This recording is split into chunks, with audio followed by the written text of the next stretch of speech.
My name is Jennifer Hayes. I'm 44. Today is April 26, 2008. I'm in Sacramento, California, and I am Bill's daughter. My name is Bill Boudier. My age is 66. Today's date is April 26, 2008, and we're in Sacramento, California. And so, Jenny, why do you think it's important that we're here today?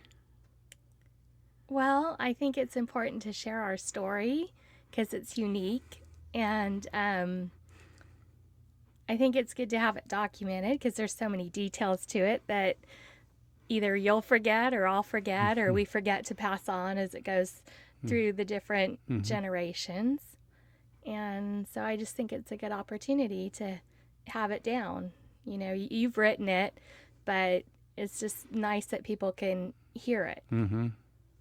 Oh, thank you. Yeah, it's quite an interesting story in that Jennifer and I didn't meet until 1990, and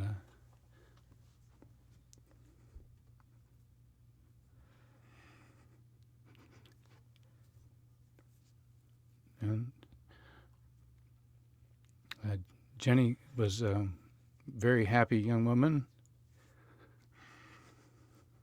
She had a great career going, and she's very happy with her adoptive parents, who really are her mom and dad. And but the circumstances of Jennifer being here are really quite unique in that when I was just a young guy, I got involved with a lady on a blind date, and she got pregnant, and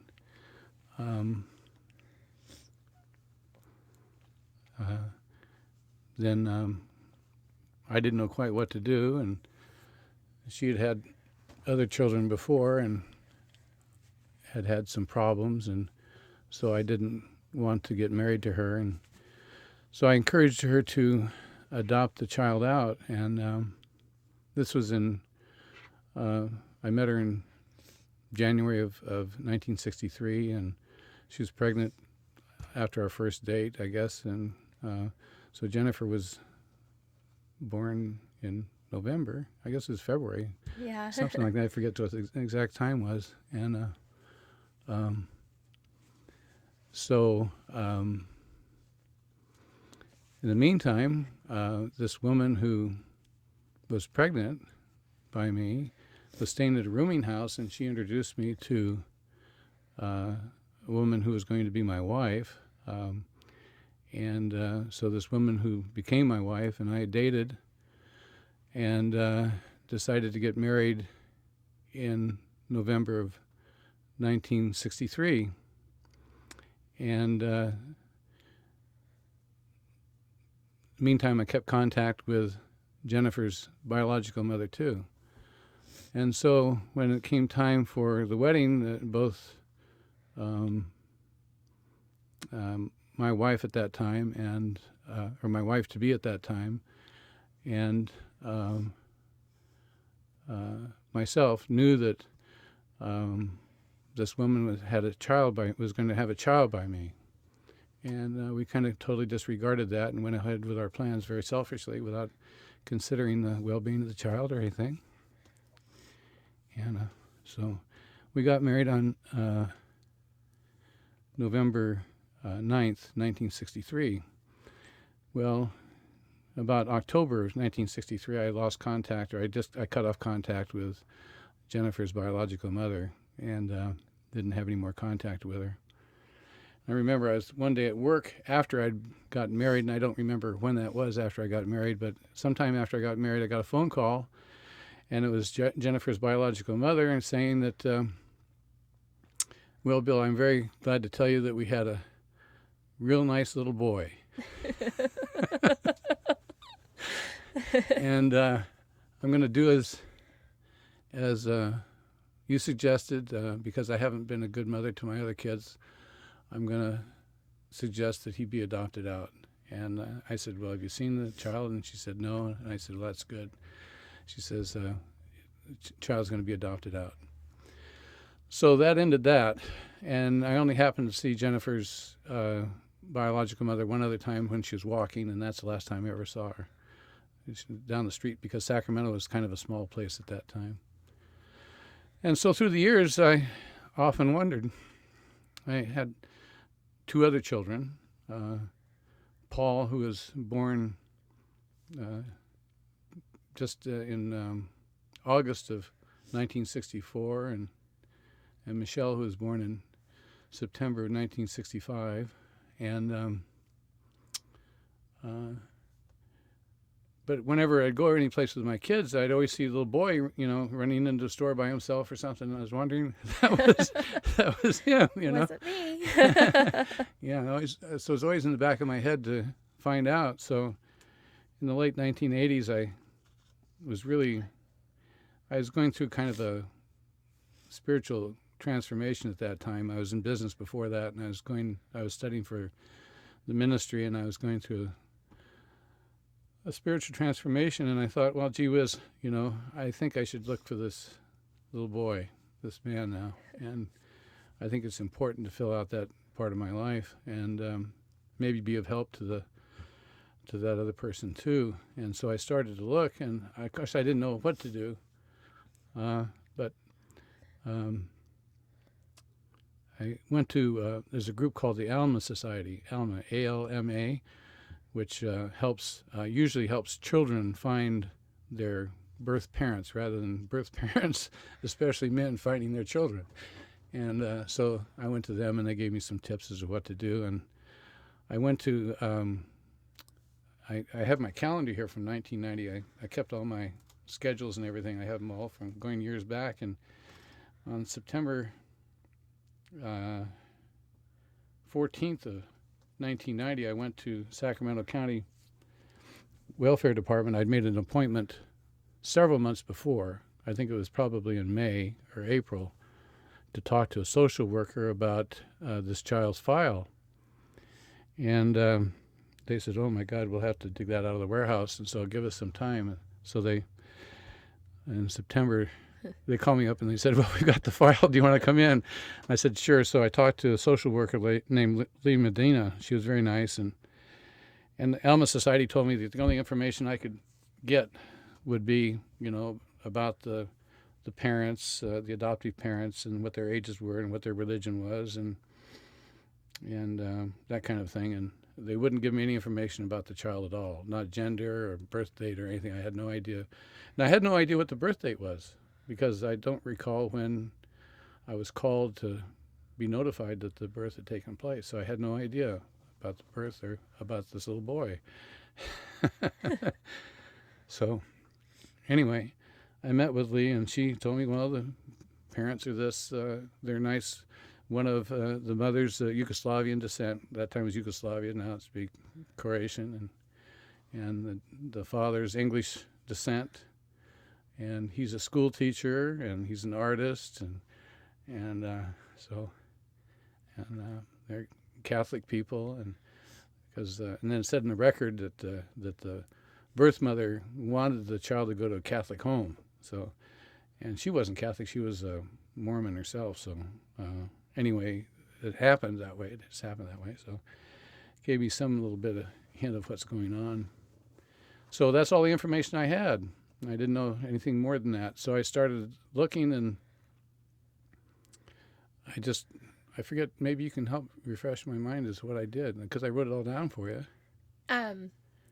Well, you went to, let's see, after, it's been a long time since I read it too, but after you had gotten the non-identifying information, and then you went down to the department where they have all the records. In Sacramento? In Sacramento. And you asked if you had the mother's name. So you asked for information on the baby. Right, you said, right. I'm looking for a child that was born to this mother, but you didn't know the day. Right. And you got lucky because someone gave you information that they should have never given you. Well, that was in Sacramento County. In Sacramento County, I asked. Yolo, maybe? Yeah, it was in Yolo County. Anyway, what I did is I went to Sacramento County, and I asked about every birth is recorded on microfiche. Yeah. and the county would have that information on the birth date, give the birth date and all the other information about the child if you can find the birth mother's name. Well, I looked through all the information and they didn't have it in Sacramento County. And so I didn't have any way of figuring out what to do. And I went to the the State Department of Health statistics, birth statistics, to find out there's a birth certificate may be issued in that name. And there wasn't. Because it had been sealed. It had been those sealed. Records had all been sealed. All those records had been sealed, right. So I remembered she lived in Yolo County. So I thought, well, I thought that you were born at Sacramento, which is now UC Davis Hospital, the county hospital. But I wasn't sure, so I went over to Woodland, to Yolo County clerk's office. It's the funniest thing, because I was just ran up against a stone wall, and I'd been looking for weeks and weeks and weeks. I was just determined to get this information. And I went into the courthouse, the recorder's office, about noontime, and there were two people working there, and one was a supervisor and the other one was an intern. And she's just young girl, And so anyway, so just before I got to the counter, the supervisor says, well, I'm going to lunch now. You handle things until I get back. Perfect. Absolutely. So I went up to the counter and I said, I'd like to look at your birth records. And she said, the young lady said, what for? She says, I've been told that you can't look at birth records unless you have a good reason. And I said, I'm trying to find a child that was born in 1963 that would be my child. And she says, well, that's not a good enough reason. I can't show you the records. So I said, well, I want to see the records. And so I said, well, what I want to see is a microfiche, And what happens usually after a child's adopted is they destroy the old microfiche, and then there's a new one issued, for the whole state. Over all the counties get a whole brand new microfiche, like a child's adopted, and then that whole microfiche is destroyed, and a new one comes out with the new parents' names on it and everything. So, and the whole old record is sealed. It's very confidential in California. So, and she said, no, I can't let you do that. And so a line started building up behind me. And so I said, I want to see those records. And I'm not leaving until I can look at it. And so she was getting really nervous, and the people behind me were starting to say, what's happening here, And so it took about 15 or 20 minutes. She said, oh, okay, I'll get the record. So she went back and she got the microfiche for 1963, and for California, for the name that I was looking for. Yeah. For your birth name. Yeah, your birth mother's name. And it shouldn't have been on there. Well, anyway, the one that she gave me was that Yolo County never replaced the microfiche when your parents adopted you. And so your birth mother's name was on there. Yeah. But I thought that she just told you, the way I thought it went was I thought she just told you that there was a baby born to, then she said the mother's name on November 23rd, 1963, and that's all I can tell you about her. And that's when you found out that I was a girl. Right. Well, I found that on the microfiche. Yeah. That was on the microfiche. She gave me the microfiche, and I went over to the reader, and I put it in the reader, and it showed your birth mother's name, and it showed the county, Sacramento, County 35, I think it is, and the date of birth, and you're a little girl. Yeah. I was so surprised and so proud. It was great. And so I found the birth date, and so that I knew where you're born. And I knew your dad's profession. Yeah. And I knew your mom's ancestry. And so. And then you knew that they had adopted another baby, right? Did you know that at that time? No, I didn't know that. Okay. I didn't know that. So I went back to Sacramento County, and I looked at all the birth certificates for that date. I looked for all the girls' birth certificates for that date, and they all looked the same except for yours. And then you looked at the birth announcements, right? Because you knew I looked at the birth announcements. Yeah, because you knew that there wouldn't be an announcement for a baby that was getting adopted. Right. In fact, there were 2 or 3 names that date that looked different. Yeah. And all these different ones were signed by the same doctor, and they were all typed in, and they weren't written in like the other birth certificates. Yeah. So I knew those were adoptive certificates. And then I went down, and of course, then I looked at the certificates, and I found out that here's one's a school teacher. Yeah. Yeah. And then you knew. And I knew. Yeah, I knew. And it was Norman Smith, and Elise Smith. Elise, your mom's baby name, And that you were Jennifer Lynn Smith. Yeah. I knew, I knew then. And it was just what a breakthrough, And so then I thought, gee whiz, this is going to be easy. Until I thought about it a while. Smith. So then I went to, then I looked up the name in the phone book from that time period, and I found out the neighborhood where you'd lived. And then I, see what I do after that. Then I went to the voting records because I knew that you weren't living there anymore, and I found out that your mom and dad were registered in Wilton. Yeah. So then I looked up the address, and I found their address. But I didn't want to get in touch with them because I didn't know what their reaction would be. Right. And the whole time, like your mom told me, she told me that many, many times before she died. She said, your Elise told me that there's somebody out there that loves you very much. And they'll be looking for you. Of course, she didn't expect it to be me. She expected it to be, the mom. So anyway, so I found out where your parents lived. And then, of course, I didn't want to bother them. So then I found out more about you, and I found out, that you'd been married, and then that didn't work out, and then that you and your dad bought a house in the Thomas. He'd helped you buy a house in the Thomas, and I found out what the address was. So I went out there, and I sat there and went by the house and looked at it and wondered if I should get in touch with you or not. And so then And you looked at my yearbook. Oh, yes, and I did that too. Yeah. You knew when you saw the picture. Right.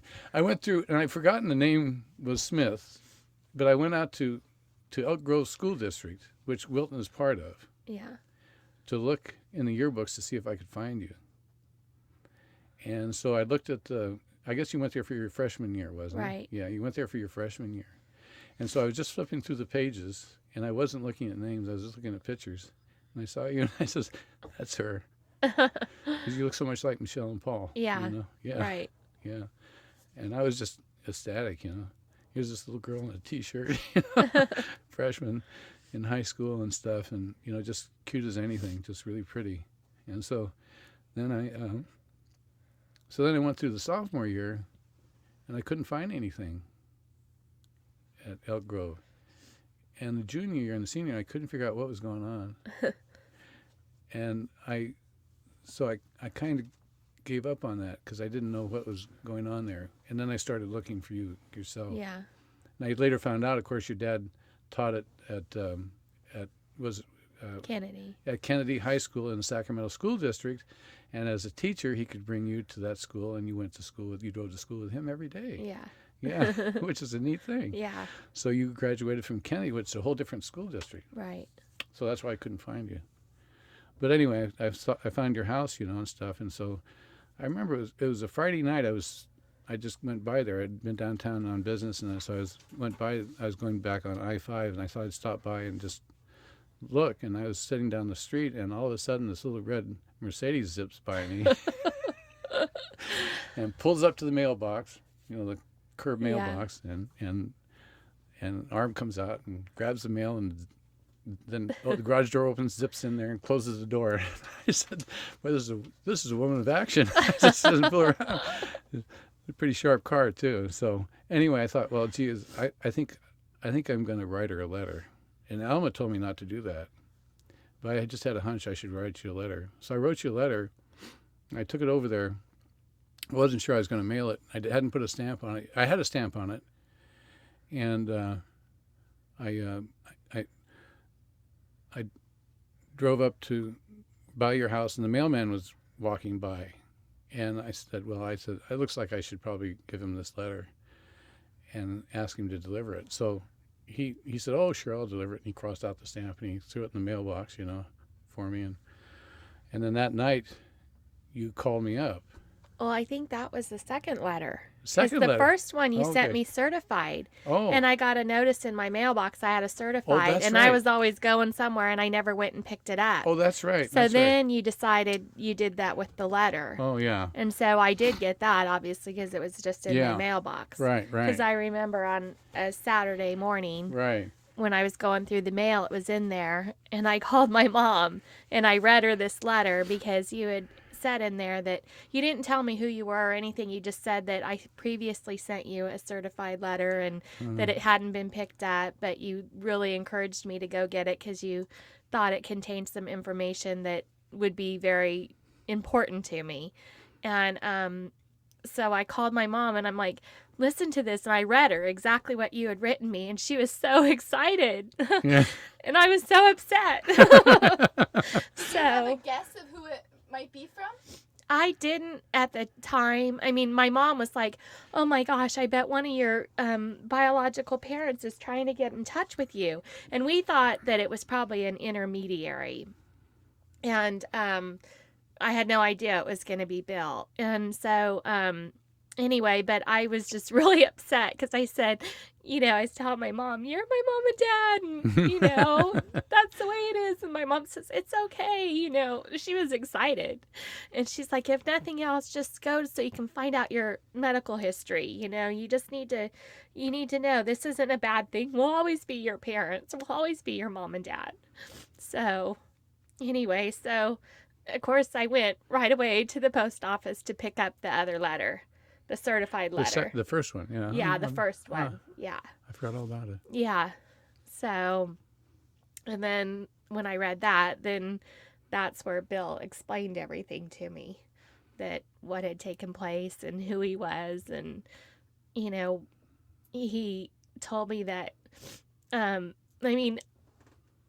it was like looking back, it was impressive because you didn't blame anybody. You took ownership of the fact that you didn't love her and you didn't want to marry her, and you explained about how you felt.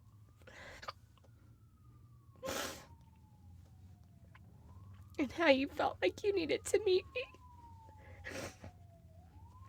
And so that's why I called you. That was in 1990, yeah. I remember the night you called me. I think that you picked up the letter the next week that explained everything. Yeah, you're right. Yeah. I called you first. Yeah, you I called think me. After I talked to my mom and then I called you. Yeah, on Saturday. That's right. It Yeah, was I a remember. Saturday because I was getting ready to go to San Francisco. Right, yeah. Yeah. So, anyway, when you called, you said, well, I'm Jennifer Hayes and I got this letter from you and I'm just calling as you asked me to. And Yeah. I said, well, thank you very much. you said, well, who are you? That's right. Yeah, I didn't have the other letter yet. Yeah. You're right. And you said, who are you? And then you said, it kept on saying, who are you? And then you started to cry. How did you answer that question? Well, I said, I'm your biological father. And she cried more. So, but then the next week you picked up the letter, and then we called you back, and I talked it over with my previous wife and the two kids, with Paul and Michelle. They were both, of course, it was 1990, and they were living on their own, and so I had to talk to them and find out how they felt about things, and everybody seemed to be okay, and in fact, they were kind of excited and wanted to meet you, so we called you up and invited you out for dinner, and that was on Monday, and I think you came for dinner on Tuesday. Yeah. And also, I had driven by your house before that because I wanted to just see What these people were like, huh? I know where I'm going first. Yeah, right. So anyway, we had dinner. We had a great time. We had a real good time. It was a very exciting time. And then subsequent to that, then you and I went out to lunch a couple times and tried to get to know each other better and stuff, and then you moved to Hawaii. Yeah. Well, first of all, you took a vacation to Hawaii. Yeah. Yeah, and with some girlfriends, and you fell in love there, and then you moved there, and of course your mom and dad were just really stressed out. But we had an interesting dinner before we moved to Hawaii. Your mom and dad invited us out to the place in Wilton. We had dinner, and your mom made me sit next to you, and we sat. She kept on looking at us, and she was just so happy, you know. She really was. Yeah. Yeah. And I always had a great relationship with her. You know, she was really sweet. Your dad was too. Always so open, you know, to everything. And so then, and when you decided to get married, you were going to get married in Hawaii, and so you invited us to come over to the wedding, and we came to the wedding. And it was just a beautiful wedding. It was wonderful, and we had a great time. And then I was so glad when you decided, and of course your mom and dad were ecstatic when you decided to move back to the mainland, you know. And then you came back here, and then you got set up in Southern California, and I used to come down and visit you all the time, and I just loved to be with you all the time. You know, we'd visit at least once a month. I'd drive down, and we'd do all kinds of things together, and it was with your husband Bill, and we always had a great time. Yeah. And go to Mexico and go to Palm Springs and go over to the coast and do all those kinds of things. Yeah. So, and it's, you know, and then now with Paul and Michelle, you know, they, like Paul golfs with your Bill. Yeah. And you and Michelle we just had a party last week at the house, and we all got together and had a nice, good time, you know. And so it's just been a wonderful, enriching experience. Yeah. And it's really been, you know, it's really brought something to my life that I can never explain. And like I told you, when I decided that I was going to call StoryCorps and try to get an appointment for us, I just said that I think it's probably the most emotional thing that I ever experienced in my life was finding you, you know. Mm-hmm. And it continues to be that way, you know. So, you know, it's very meaningful, and it's very, you know, important. And I just hope other people will take that chance and look, too. Yeah. You know, I think it's important. I think it's very important, you know. So many people are so afraid. Yeah. Yeah. I agree with that, too, because even though at the time, you know, I told you I was like, no, I don't want anyone interfering with my life. Now I can imagine my life without knowing you and Paul and Michelle and, you know, the whole family. It's like I have a whole nother family that I feel such a part of.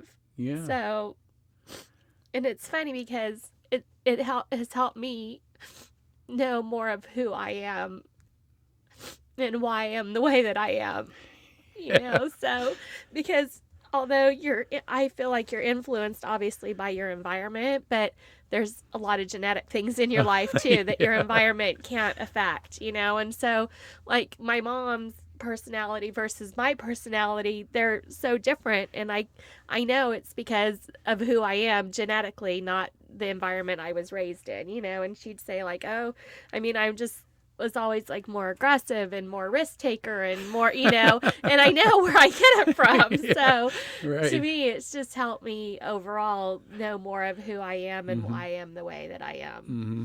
Yeah. So yeah, I often thought about that, and I told your mom and dad, I says, I bet you feel like, you know, you're mom and Papa Chicken, and you're standing on the creekside watching your duckling go down the water, and you can't figure out what's she doing in the water, you know. Yeah. And why is she doing this? Maybe it's not a real good analogy, but I think it's very true, you know, that you're just different. Yeah. And then your mom and dad that way. You have their values. Yeah. You know, you have their values, which is good because those are things that you're taught. Yeah. You know? They're wonderful parents, and really, I mean, all the photographs your mom gave me, you know, you're so cute and all dressed up and all your stuff all throughout the years, and you know, and she told me, and we go on walks together, and she told me all about you and what you're doing. Yeah. Yeah. Really, really sweet.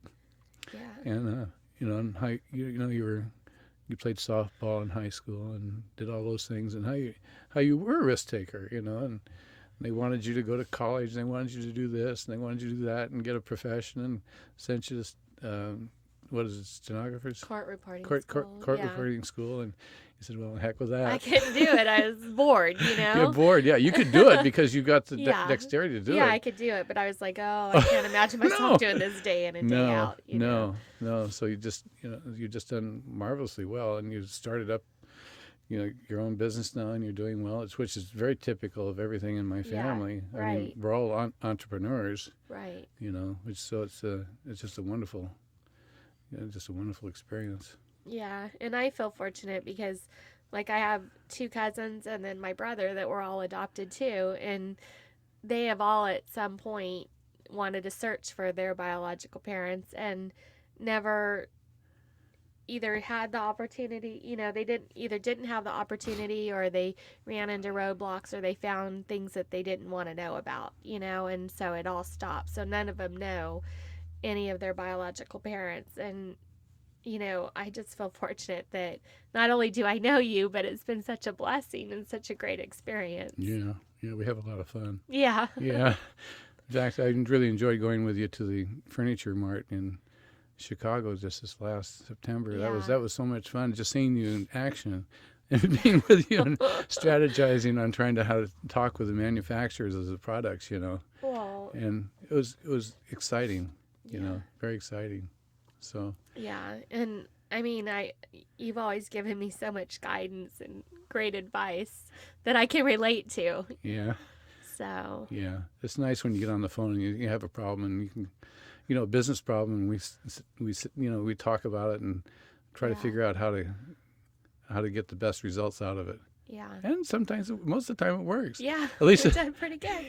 Yeah. Right. So it's been a wonderful experience. I agree. Yeah. Jennifer, growing up, did you have fantasies of what your biological parents might be like?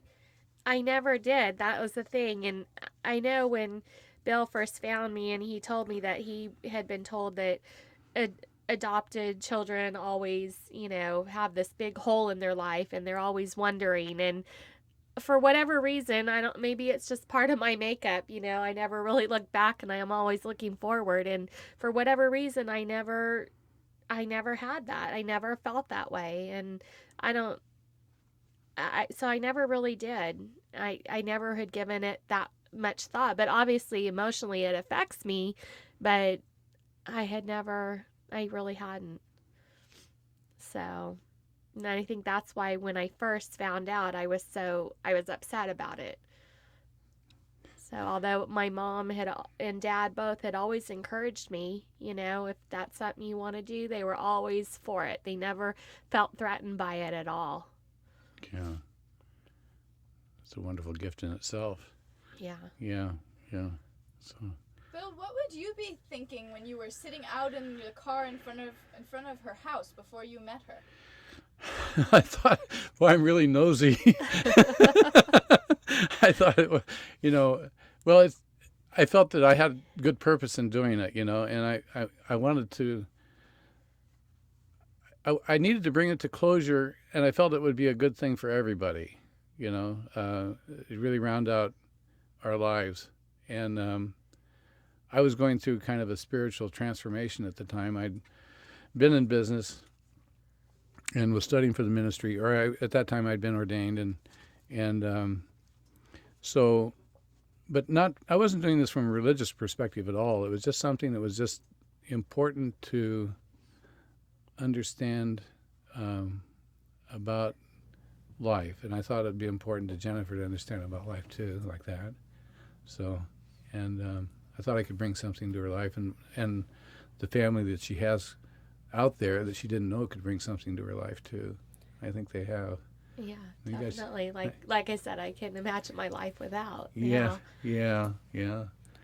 And one thing that's changed though since you moved back to Sacramento is that it seems like we're close together, but I don't have the opportunity to take long trips down to see you anymore, which I really like to do because we had so much time, fun time together. Yeah, that's true. Yeah, weeks at a time. Yeah, that's true. Yeah. And I enjoyed always being of help to you too when I could be. I know, like when you fell and you had your accident and you hurt your leg, and That was really Yeah. a special time to be with you. And came down and stayed with you for a week. And we played cards. Yeah. You remind me what the rules of rummy are. I couldn't cheat on you. Yeah. Had to follow the rules. So, but it's great. So, Yeah. it's I been mean, wonderful. you've always been there for us, for Bill and I both. Oh, My yeah, husband always and I will be. both. Yeah. Yeah. And he even says that Bill's always been there for us. Oh, yeah. So, Yeah. Yeah. I'm so proud of you. Yeah. Done so marvelously well, and you're so creative and inquisitive. And just always moving ahead with things. And like you say, you never look back. I mean, I know you've had some hard spots in starting up this business, but you're doing so extremely well at it. But once you're past the hard spot, you're trying to figure out how to get over that hard spot. But once you're over it, it's all behind you. I'm kind of the same way, So Paul's the same way too now. yeah. Yeah, he's being in real estate at this time. He's made the best out of it. He's doing tremendously well. Michelle's doing great too. So Right. yeah, I'm just really blessed to have such great kids. I'm so proud of my oldest one here. Yeah. Uh-oh. Oldest. Well, the senior one. Yeah, the senior one. First one, I should say, I guess. First one, yeah. What was it like? What did it feel like when you first met each other that night for dinner? First saw each other? Oh, gosh. I don't know. I mean, well, for me, it was just, they were all so warm and accepting and, and it was amazing because I remember, like, seeing the family pictures and, like, Michelle and I in junior high, there's a picture. As a matter of fact, my stepdaughter, when she was over at the house one time, she says, "How old were you in that picture?" And I said, "That's not even me. That's Michelle." But we looked that much alike. So that was pretty amazing to see, like, family that looks like you when, I had never had that. So, but everyone was just so warm, and it was just a great experience. Yeah. She's very conscientious because I don't know if she was driving by the house or not when she called me and said, "I'm going to be a bit late because I'm stuck on the freeway." But you got there about 15 minutes late, so I don't know if you were, checking out the neighborhood or what. I'm always 15 minutes late everywhere I go. Yeah, that's true. Yeah, so I know that. Yeah, that's true. Very true. So except for today, this is special. So, I just remember coming out and greeting you and just being surprised how much you look like the rest of us, Yeah. And the mannerisms are the same too, and a whole lot like my mom's and stuff. And you have so many of the same gifts that my mom has, and you're decorating and and your attention to your the way you dress and take care of yourself and everything. It's just it's all there, It's great. It's great. Yeah. Yeah. And have your adoptive parents passed away? No, just my mom. Not my dad's still alive and with us. Where does he live? He lives in Elk Grove, right, just like a mile from me. So, yeah, he's still here, so that's great. But we lost my mom a few years back, probably about 5 years now? Mm-hmm. Yeah, 4 or 5 years 4 ago. or 5 years, yeah. Yeah.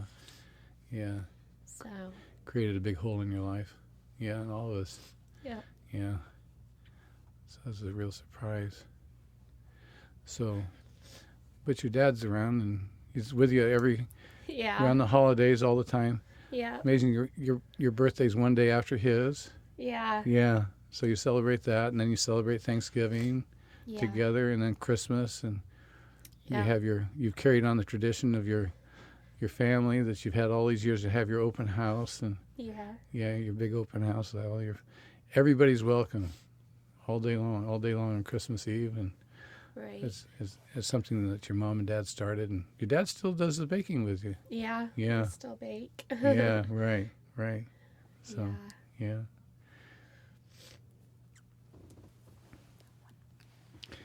So anyway, I think I'm so glad that we had the opportunity to do this. I think it's just I think it'll help some other people.